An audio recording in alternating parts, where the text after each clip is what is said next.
Hey, thanks for checking out the metal guitar lesson sample here for the advanced player. I'm going to be covering legato combined with sweep picking techniques today. And what I'm going to do is I'm going to turn my camera here down so that you can see the guitar, and we're going to pick it up from there.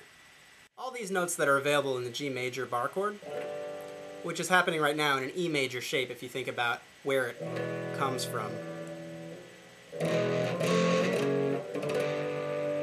So that's what I mean when I say a G major chord in the E major bar chord shape.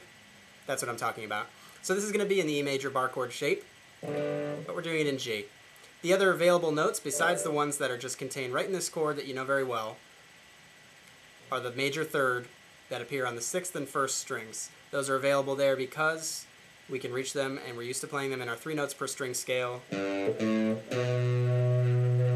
there it is. There's the major third. It's the only thing missing inside of this bar chord shape is that major third. So what I'm going to do is I'm going to play the first note and hammer the second note on.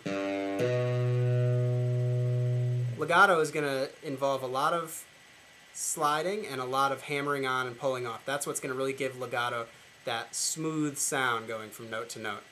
Whereas raking and sweep picking, you'll hear the pick hit the strings every time.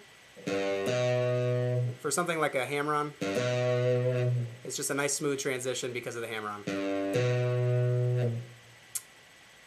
You want to practice that till that's comfortable, but from there you're going to finish out the rest of that bar chord shape with the major third again on top.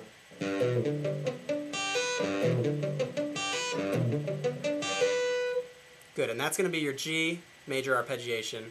It's got a couple hammer-ons in it, so we're getting into legato territory. And now we're really going to take it into legato territory by sliding into the next position. I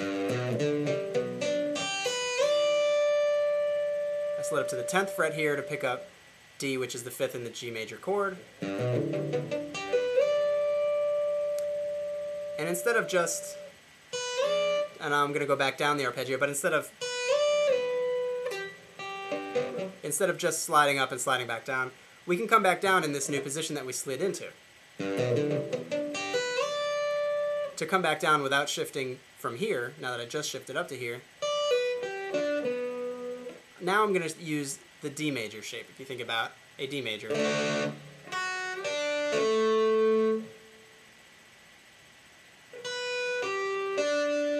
That's where that comes from.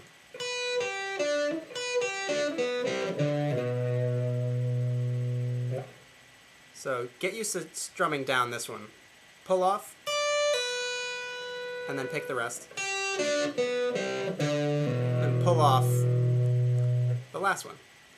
So just like we hammered on the first and last strings that we played here, we're going to pull off the first and last strings here. So it's going to be a symmetrical, at least in my right hand, it's going to be symmetrical enough that my brain should wrap around it maybe quicker than you think. So let me show you. And that's it. And basically I had a pull off, and then I slid down to the position I started in. Now this is all G major. I'm going to use the E major shape first. Slide up into my D major shape.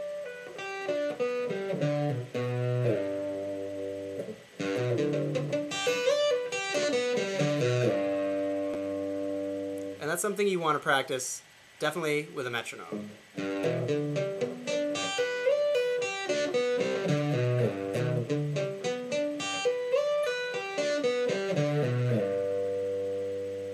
When I cycle it, you'll also notice that this is a pull-off, a slide, and then a hammer-on, all in a row.